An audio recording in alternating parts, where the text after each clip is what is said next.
6 жылдан бeri Москва жергесинде иш алып барам. Өзү банк секторунда иштей баштагам, контракт түзүп. Анан азыр жеке секторда текстиль жаатында иш алып барам. Кошумча коомдук уюм менен иштешип калдым. Биздин коммерциялык эмес шериктештигибиз бар. Анын аты кыргызстандыктарды коргоо жана колдоого көрмөктөшүү борбору деп аталат.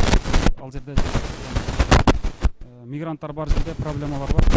Олорго колдон келишинче жардам кылганга аракет кылабыз. Андай консультациялык жактан, неме жактан, материалдык жактан колдон келишинче аракет кылабыз да. Кыйратарлык нерсе кылып атабыз деп айта албайбыз. Анткени мигранттардын саны аябай эле көп да. Могу форумдун иш алып баруусу боюнча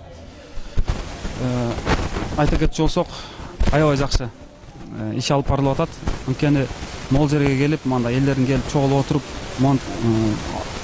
алгачкы Кыргыздын тарыхында биринчи жолу монт келип иштеп атканы бул аябай чоң кадам.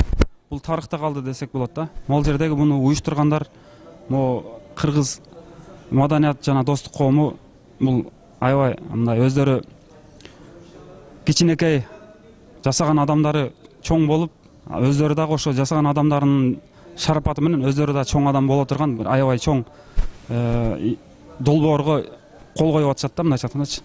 Аябай чоң кадам. Булар аны сезип атат, мындай билип туруп ошол нерсеге барып атат деген ойдомун. Себеби мындай сырттан караганда, мен сырттан караганга аракет кылып атам да. Ичине кирип кетсек мындай субъективдүү болуп калышы мүмкүн. Мен сырттан караганга аракет кылып атам. Аябай чоң нерсе. Бул ишенем ушуга. Келечекте Кыргызстанга баягы биз бирибизди сындай өрүп эле жаман үйрөнбөдүкпү. Кыргызстанга ар дайым позитивдүү мындай сонун, жагымдуу, конструктивдүү сунуштарды пайда кылып, сунуштасакчы Кыргызстанга. Мен ойлойм, биз өнүкпөй калбайбыз да. Өнүгүштөн башка жолубуз калбай калат. Өнүгүш эле болуп калат жолубуз. Анан мен ушунда белгилей кетким келет. Могу Түркия жергесинде кыргыздардын аброю бир топ жогору турат. Неге? Себеби биз кыргыздар өзүбүздү мактабай эле койлу. Кыргыздар неме чынчыл келет, акыйкатчыл келет да. Башка улуттарга караганда кыргыздарды баалашат. Кыргыздарды иштеткиси келет.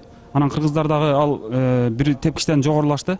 Иштеп жүргөндөрдөн баштап мына өзүбүз көрүп атабыз, күбө болуп атабыз. Ишкерлер да пайда болду. Бул дагы жакшы жашан. Экинчиси, башка өлкөлөрдө деле, Россия жергесинде деле кыргыздар бааланат.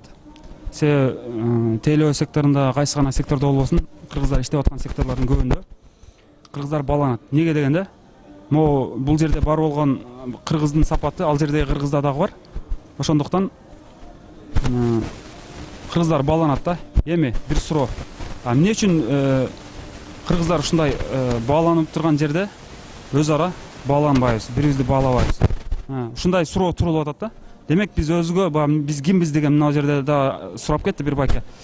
Биз кимбиз деген суроону өзүгө берип, ошого өзү туура жооп беришибиз керек болуп атат да.